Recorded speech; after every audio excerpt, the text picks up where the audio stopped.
You're celebrating Valentine's with your father. Can you have sex with your father? You cannot celebrate love.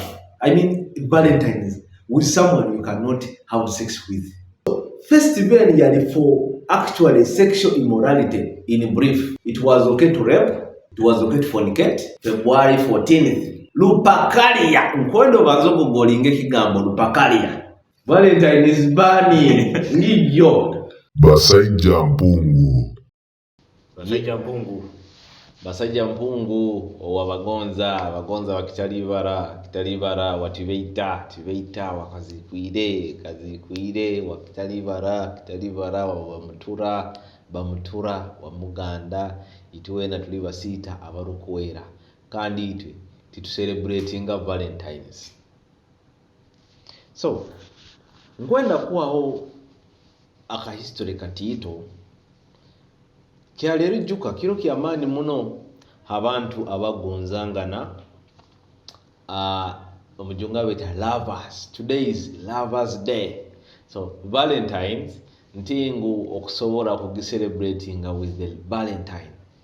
You can make someone omuntu okusobola kumufora Valentine, munywani wawe, mukazi wawe, oso, nyoko, nja kubasobora why you should not celebrate Valentines, and also why you should actually never celebrate Valentines with your relatives.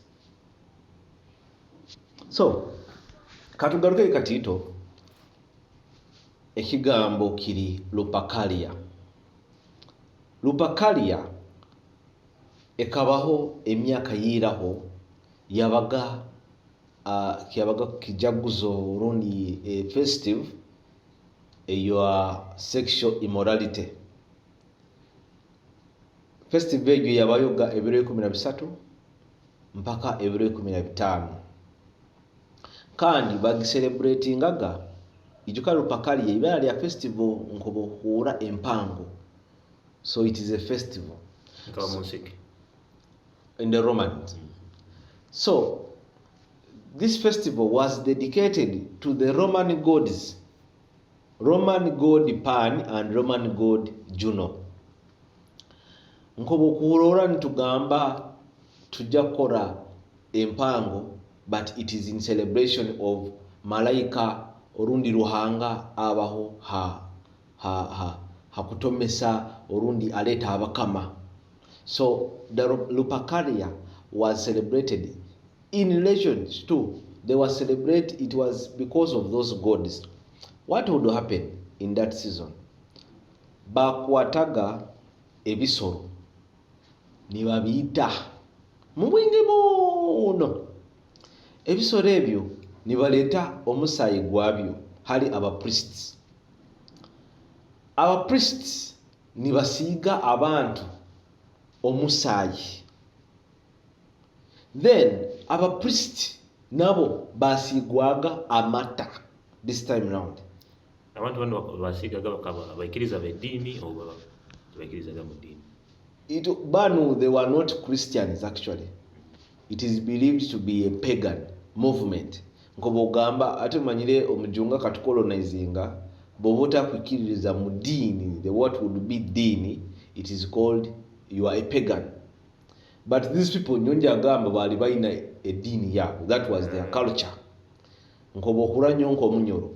Bunkutwara obuhangwa bwange somewhere in England. Our English bajagamba mujona dini. But you have just brought my culture to them. Same thing they did to us. But later their culture it wageta in simple terms a dini. But a dini is just a culture in another culture. That's what means religion. So what happened in this nanka boba basigaga amata aba priests n'aba priests nibasiga abantu omusayi then bagabiraga abantu abo enyama ezibaire zisirwe, the sacrifice. So enyama ezo bazikosaga mu kuteera abakazi. Nosanga omukazi oyina ekiguru ky'embuzi oba obwigirenge ky'ente oba oyina ki noteera omukazi. So bwakibatiraga abakazi it was a sexual right ekwoleka fertility, ekuleta emigisa ya fertility. Hati Valentines we akuija mwata tukuhura pagan, tukuhura lupakaria ekandi tukuhura Valentines. Nja kwa history ya Valentine. Valentine yali priest, yali Roman priest. Iwe yahakanizaga lupakaria na agamba this festival mbi already mukurura ebibakola bibi nkabiraha kusala ebisoro bakasiga abantu emisayi bakatera bakaza ebinyama tibakwikirizaga kuchura in that time wabaga kwikara noseka for the 3 days you must be happy eating having sex over you have raped over you have what niwo kumanya but the whole time there was sex tulemu oteba kusubscribing olunyumyoni wuru wakatandika. Hati Valentines we yahatandika kwakaniza abantu bano abalida ba lupakaria aba festival nagamba ntingu we need strong men in the battles. Sex is making these people weak because of the Valentine festival. Ekintu ekyo kibasigaramu. Of course, if you can afford to celebrate Valentines, it means you can afford kuba sexually immoral for the rest of your life. So, what bakamukoraki Valentines? Valentines bamu executing, bamusiba, then bamuteka lineup yabagenda kuitwa. Valentines atakafiire akaandika ebaruha yandikire yali abaana ababiri ababaine bagenda kuswerangana hansi yatekaho from your Valentines kuruga ekiro ekyo ekibaisire Valentines it became Valentine's Day oha yakiteiro hatyo. Roman Pope Galasius owokubanza Christianized this pagan festival na yenda kuwininga the pagans into Christianity. Baleko kole bintu bino but they should celebrate it as a Valentine's Day, a month of love, mugabirangane bimuli. But wogera norora ntingu most of these things which were there they did not change. Ekiro kya Valentines they sell the most meat, they do a lot of sacrifices. Ekiro kya Valentines sexual practices tizikagiro. Actually people celebrate Valentines to have sex.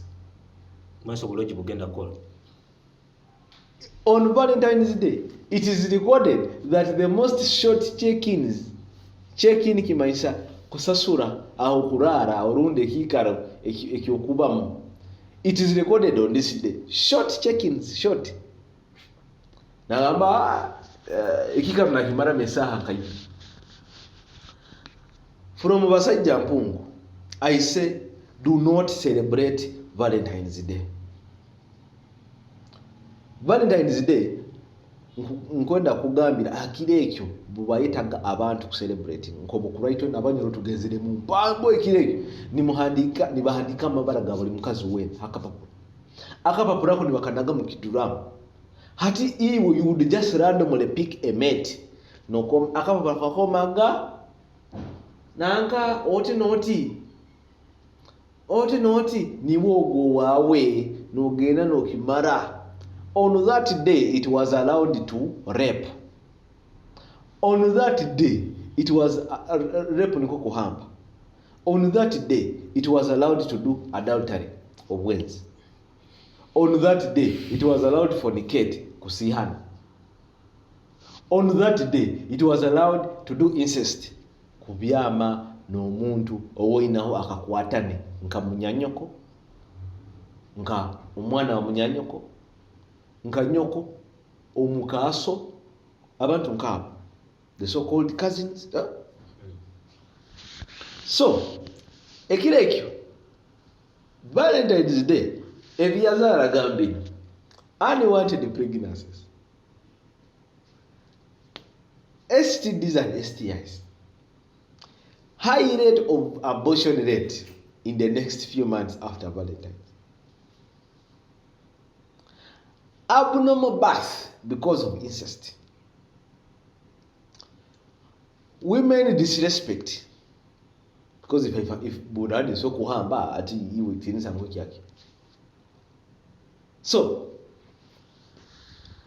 era omwezi guno ogwa March tubale April May amalwalo naba abortion agents bagenda kola sente nyingi agabantu kyalera bagenda kutungenda ninye bayingi kandi agamuta kwenda twanikana nyenkya ajali today contraceptives zigenda kugurwa mu bwingi. Me I would advise use condoms. Hawakyalero ojja kunanga baida tulina nganye neti yafira Valentines because of love. He failed to control emotions, the love. My love is so strong. Hatiwe yamalira yesiri. Mukumukenga abahoima yali dancer wa amani. Dancer mulungi muno. We lost a good dancer because of Lupercalia. So the first njaba hensonga isatu why you should not celebrate Lupercalia. Actually nye kimokweta Valentine's Day. Yahiriweho kurugebe 13 15 bagiteka bire 14 abo kuba niki kiro kya Valentine's ekyo bamwisi. Yes, niki kire bagita Saint Valentine's Day. It's going to get the month of love. You're celebrating Valentine's with your father. Can you have sex with your father? Relative, my sister, you cannot celebrate love. I mean Valentine's with someone you cannot have sex with. In simple, just simple logic. According to the norms of Valentine or Lupercalia festival, any person you cannot have sex with, do not celebrate Valentine with them. If you decide to celebrate Valentine, celebrate it the original way. Some of us, my Alekigambe kibeta spells, Morulimi or Jungu. Spells is more of Bura producer kwena kujukiza. Buwa kokoziro musango muka. Wagenda gano kwatakara kano. No sibe sojo. No gamba tibajja kunteera. Bubara nteera ajja kujja nkuchuho mutu wogu. Anindidi bwataga tibakola gaki. Tibakuteera. Baito muntu ondi byejaga akakasanga kandi akakachwa. Ekiro kyakachuire nikyo bakuteera. So we would carry out, I would say spells. Ntingo bahali mama ona akongana kwatoteka kabale nka ansi olulimi. Ebintu bino mukubijuka ebintu mukubijuka. So egigeza nga oteba kusubscribinga tukiagenda maiso tinka kusobolera ensonga isatu abakote ina kucelebrating Valentine's Day. Oteba kusubscribing kandi nkusiima nywena abali mu diaspora the UK abo amani abo bakoleki amani kila aba USA aloho agambe getindikira what baweta batawo agambe ge when you're talking that echo is too much, I don't like it. Microphone. Aba USA aba UK mukoleka amani aba UK ne baba pounds UK ne oba ibile ebintu bete bya unyo babitu warateneko. Wama, it's okay. You send back home that money. Send back home that money. So, one reason, the first, you should not celebrate Valentine's. It was a pagan festival. Oli mukristayo, oli musilamu, oli muadvent. This is not your festival to celebrate. Pagan festival with pagan practices as including random mating, rape, incest, adultery, fornication. Random mating kugambegewa kwa magabo kwa makapapura obukakomere muni wogo wawe no yokia swi. However much Ungamegeda have tried to modernize, to Christianize Valentine's, but it is not our thing. Do not celebrate. So my neighbors are spells. Some of you mukwesanga mukaring the out spells mubutamanya. You're living a miserable life because mukasting a spells is mutakumanya. by celebrating some of the things ebitali mu culture zanyu. Twalira omukazi ebimuli, twalira mayimu kofufi. Naye mulemu okutwala bya plastic. Nyonja byokya. Akito musenikyo obulozo bukubwe. The colors you're using, red on Valentines means blood. White means the milk. Amata gabakozesaga aba priest. Ensonga ya kabiri, habwaki otaina kutekereza no celebrating Valentines orundi lupakalia. Because it is against God's ways. Ruhanga katugamba never celebrate pagan ways. Ngenda kwa scriptures in. Scripture yokubanza eri mu Deuteronomy chapter 12 orukala kutan verse 29 mpaka 32. Nyowe nkozesa is the New King James Version. Kitegeze.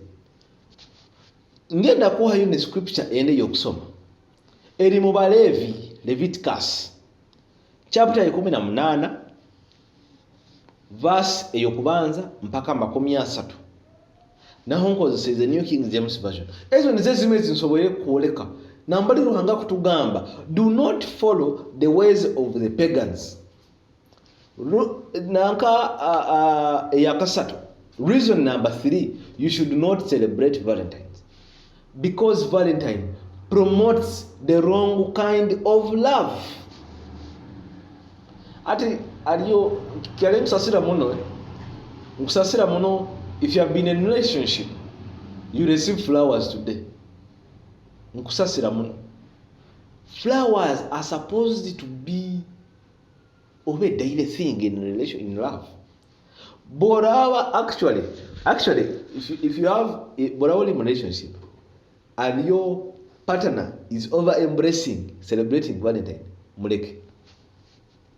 Because it means this person only has a day they give you the excess love, which is supposed to be daily.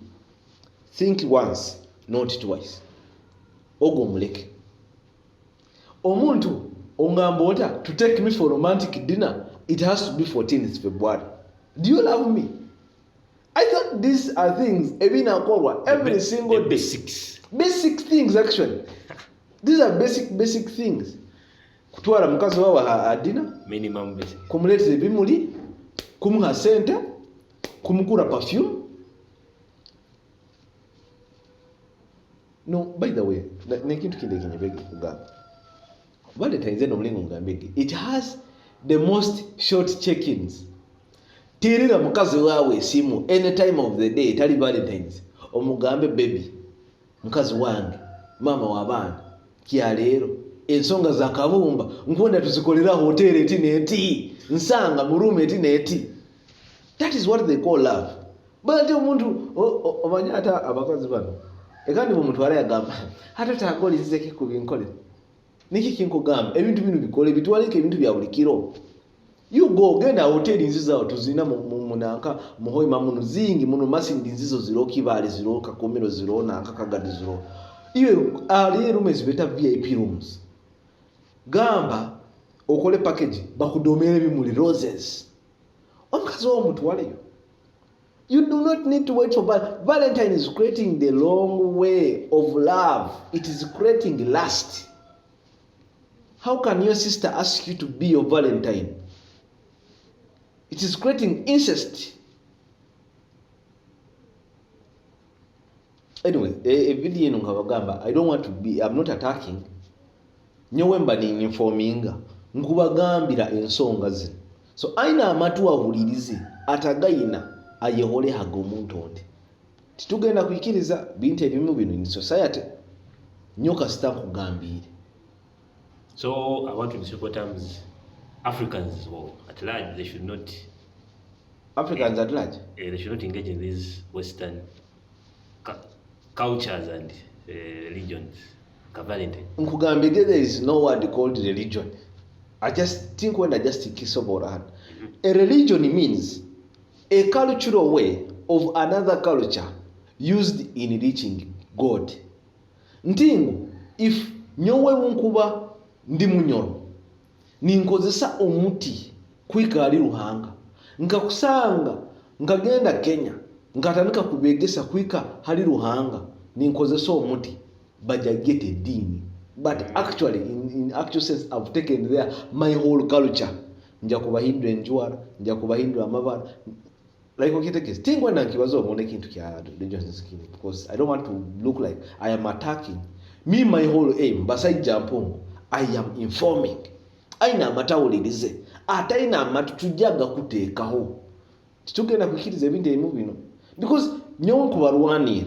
One, you carrying out spells ezimutakumanyi. Two, you are creating a sexual immorality within you. Three, Valentines somewhere somehow it is also spoiling our families in ways I don't want to start explaining here. Tigwe namba ikaze hano kyali ekiro kyokkola ababaire mukozere Valentine dates, you cancel them. Omukazi waawe tandika kubimutwalawo buli weekend olundi mwezi gumu mulundi gumu omwezi. It shouldn't be after a whole year. This is not Christmas. Okula na Yesu tumcelebrating emirundi nga 10 omwaka. Then you want to celebrate love only once. Omukazi tomuswahili ntingo la celebrating anniversary. Actually my question is, one time producer to might call a video, why would you celebrate anniversary? Why would you celebrate anniversary? Omukazi ono okusana agamba ng'amanyi nja kumala nawe omwaka nkozere ekintu ky'amaanyi kuhika emyaka 5 nawe. Anyway, we shall see. Let this not be part of today's package.